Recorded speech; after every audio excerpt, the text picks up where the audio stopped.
Bom dia a todos. Muito obrigado pelo convite. Ok, já estou a fazer as neiras. Bom, eu vou falar-vos sobre inteligência artificial. O meu tema é um bocadinho mais pragmático. Eu vou falar sobre como medir e melhorar a performance de sistemas generativos e vou falar, em particular, de uma abordagem um bocadinho mais data science. Ok? Eu vou começar por falar sobre a Terra Prometida, a Promised Land da Generative AI, passar rapidamente por essa parte. Vou criar um bocadinho a ideia de que, se calhar, o hype de facto existe e que há uma razão para ele existir. Depois falo um bocadinho dos problemas de implementação, os problemas da qualidade e depois junto um bocadinho de Data Science e MLOps para tentar resolver algumas destes problemas de implementação e de qualidade. E termino com takeaways. Muito bem. O meu objetivo, como eu disse, é falar de inteligência artificial, mas não quero falar desses benefícios, portanto, o meu objetivo é falar, sobretudo, enfatizar as pedras no caminho, em vez de falar propriamente dos palácios que estão no final do percurso. Muito bem, o que é este Promised Land, para começar? O Promised Land, na prática, são modelos que geram conteúdo indistinguível daquilo que é criado pelos seres humanos. Portanto, estes conteúdos, por serem indistinguíveis, permitem que, de facto, nós consigamos fazer coisas que antes não eram possíveis. De facto, parece ser uma melhoria mais do que incremental, portanto, não estamos a dar mais um passo comparativamente com a tecnologia anterior, porque, de facto, cria um shift em paradigma em muitas áreas de negócio. E se olharmos para isto numa perspectiva mais de negócio, mais corporate, mais de como é que as empresas podem tirar partido desta tecnologia, de facto parece que há um burburinho muito grande, mas há muita incerteza ainda na tecnologia e, de certa forma, sente-se isso sobretudo nas implementações que são feitas. Quais é que são as duas grandes vantagens, diria, de Generative AI? A primeira é o facto de conseguirmos fazer uma ampliação das capacidades humanas, portanto, nós podemos começar, de repente, a sonhar com um lado mais criativo e largar a parte mais tecnocrata, digamos, da nossa vida, em que temos que nos preocupar com coisas que eram mais de artesão do que propriamente do lado criativo humano, mas, por outro lado, permite também automatizar tarefas. O Carlos falou um bocadinho da primeira parte, eu vou tentar falar um bocadinho mais desta segunda. Esta automatização de tarefas, na prática, liberta as pessoas para olhar, para se concentrarem em atividades provavelmente mais inspiradoras, mais interessantes e também, se calhar, com um valor acrescentado maior. As primeiras implementações deste tipo de valores começaram com os tais agentes. Na verdade, começaram com algo que se chamavam as chains, que eram basicamente componentes que nos permitiam fazer implementações de agentes relativamente simples, e a ideia de começarmos a ter agentes que falam uns com os outros era claramente o passo seguinte, e começamos a ter já várias implementações deste estilo. Eu trago-vos aqui um exemplo interessante para depois falarmos sobre ele, porque eu acho que isto é o culminar de um hype. Já agora, esta imagem tem praticamente 6 meses, portanto, do início da pré-história.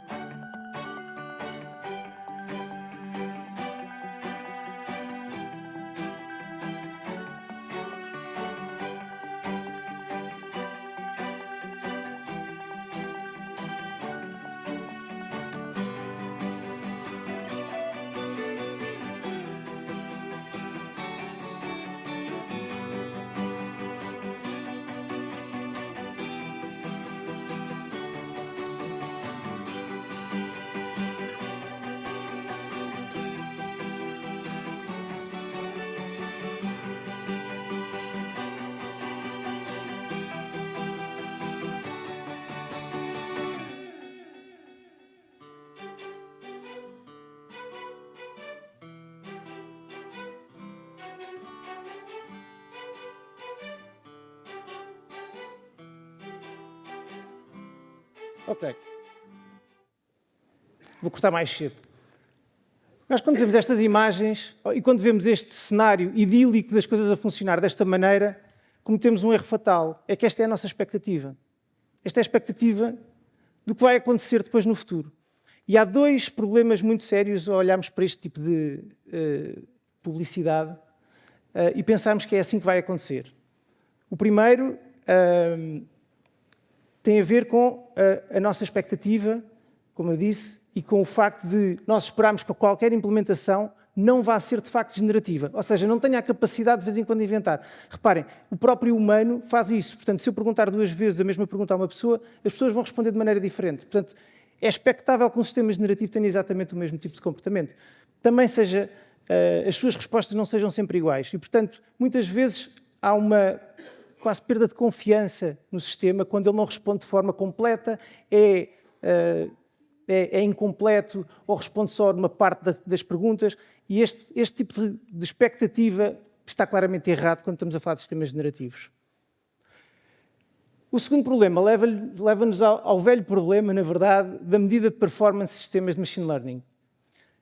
Como é que nós medimos performance num sistema como aquele que vimos anteriormente, ou como qualquer um daqueles que nós podemos ver aqui nestes exemplos, em que nós estamos à espera de uma coisa e ele, numa lógica um bocadinho semântica, nos responde de forma completamente diferente.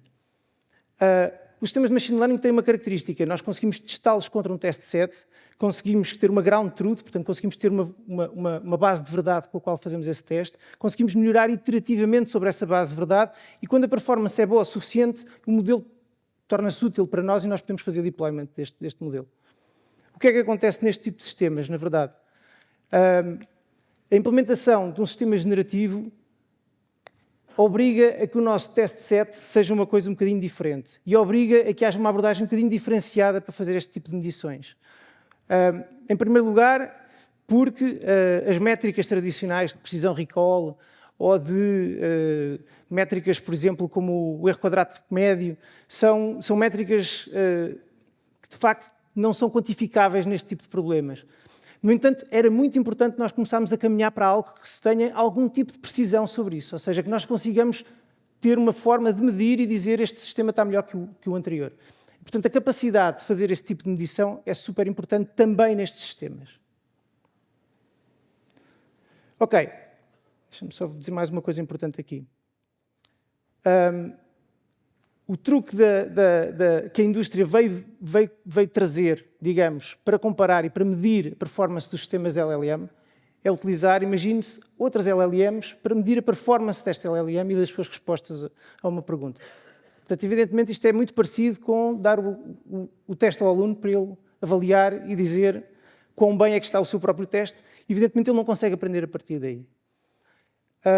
Naturalmente, o sistema não é tão simples como isto. Portanto, o que é que normalmente se faz? O que se espera é que um sistema que normalmente seja composto por vários componentes seja, de facto, partido nessas componentes e seja analisado componente a componente. Por exemplo, se eu fizer uma pergunta, eu tipicamente tenho vários, vamos chamar, microagentes, alguns deles são só componentes, em que eu faço uma sumarização, posso ter algum tipo de guardrails, portanto, protejo um bocadinho o meu próprio sistema contra, por exemplo, prompt injection. Depois posso tentar encontrar qual é que é a intenção da própria pessoa e, com base nisso, fazer algum tipo de pedido específico, pedidos a APIs, e buscar conteúdo específico para essa resposta. Posso ir buscar, fazer retrieval de content, por exemplo, utilizando sistemas tipo RAG, e depois tenho um talk engine. Para cada um destes sistemas, o que eu posso fazer é considerá-los como modelos unitários.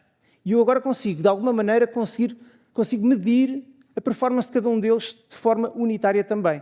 Por exemplo, eu posso olhar para eles e pensar que o meu guardrail está a funcionar ou não está a funcionar, se compará-lo diretamente, por exemplo, com uma ground truth, exatamente como nós fazíamos nos tempos de data science há 10 anos atrás ou há 2 anos atrás. O mesmo se pode fazer, por exemplo, com conversation summarization. Se eu tiver um bloco de texto que tem sido o meu memory buffer, aquilo que eu tenho trabalhado com essa gente nessa conversação, eu consigo comparar a capacidade de summarização, portanto, de isolar o resto do comportamento do bot e pensar, ou do agente, e pensar nesta capacidade de summarização como uma unidade de trabalho que ele sabe fazer bem e consigo compará-lo diretamente. E nesse aspecto, eu vou estar a usar também uma LLM, mas é uma LLM que sabe sumarizar e cujo seu objetivo é saber se a sumarização foi bem feita ou mal feita. Portanto, de certa forma, eu estou a criar zonas atómicas, zonas de componentes que podem funcionar por si próprias e a testá-las isoladamente. Na verdade, ao seguir um scoring para cada uma destas unidades, eu consigo, no final, ter uma ideia de uma performance por comparação com um ground truth. Por outro lado, eu consigo fazer outra coisa, que é pegar numa série de perguntas e respostas e começar a somar a cada uma destas perguntas e respostas a capacidade de classificar uma conversação. A capacidade de classificar uma conversação é ainda mais importante, porque eu preciso normalmente não perceber apenas como é que correu uma pergunta e uma resposta, mas sim uma completa conversação que normalmente tem um objetivo, lá está, de negócio, em que o objetivo é fechar uma venda, esclarecer um cliente, fazer outro tipo de ações que têm a ver com uma intenção que normalmente o cliente não nos diz diretamente ou pelo menos não se sabe esclarecer. Portanto, a ideia de escalar a observabilidade daquilo que estamos a fazer entre componentes muito pequeninos, que nós sabemos medir bem e que temos scores associados a eles, para componentes cada vez maiores, macro, que têm objetivos cada vez mais próximos daquilo que é o nosso objetivo de negócio, é fundamental e na prática vai nos permitir fazer feedback do sistema, termos uma espécie de uma função de custo. Desculpem. Agora.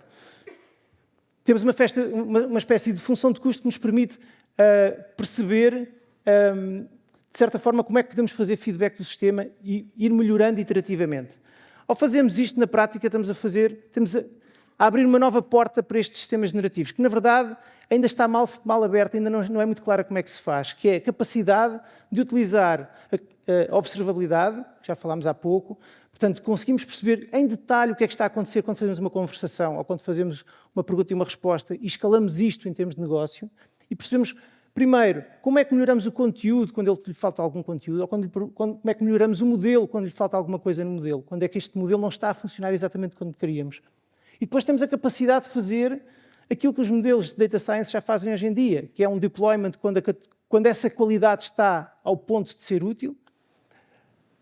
E podemos fazer ainda outra coisa que é muito importante neste tipo de modelos, que é ir adicionando, de certa forma, mais informação ao nosso ground truth. Porque, consoante nós usamos estes sistemas, o nosso ground truth começa a ser mais rico. E vamos começar a saber mais coisas sobre a utilidade e a utilização do sistema que inicialmente não sabíamos. Portanto, nós começamos quase como se fosse num estado, num cold start, em que sabemos algumas coisas do que esperamos que ele consiga responder, mas temos que ir adicionando a este ground truth informação para termos um bom test set, exatamente como fazíamos de antes, e conseguimos medir, temos uma métrica sobre o sistema. Muito bem. Conclusões. Pronto, sem dúvida, não quero tirar de maneira nenhuma o mérito do Generative AI. Aliás, a capacidade do Generative AI foi vista pelas escolas todas que tivemos antes, ou pelas talks todas que tivemos antes, que é de facto diferenciadora. A questão que parece é que muitas vezes há ainda caminho a fazer para nós conseguirmos olhar para ela de forma mais assertiva, okay? Até porque a capacidade generativa tem um impacto negativo naquilo que normalmente as empresas querem, é que os sistemas sejam mais objetivos e tenham um comportamento pré-determinado. E, portanto, encontrarmos o caminho certo para fazermos este percurso é fundamental. Falei de medir performance, falei de escalar essa performance para modelos de negócio ou para valores de negócio, a importância que é sabermos medir em componentes mais pequenos e escalar essa capacidade para medirmos de facto valor. E a capacidade de, ao fazermos isto, temos a possibilidade de continuadamente melhorarmos o sistema de forma iterativa, tal como fazíamos quando olhávamos para a Data Science. Muito obrigado.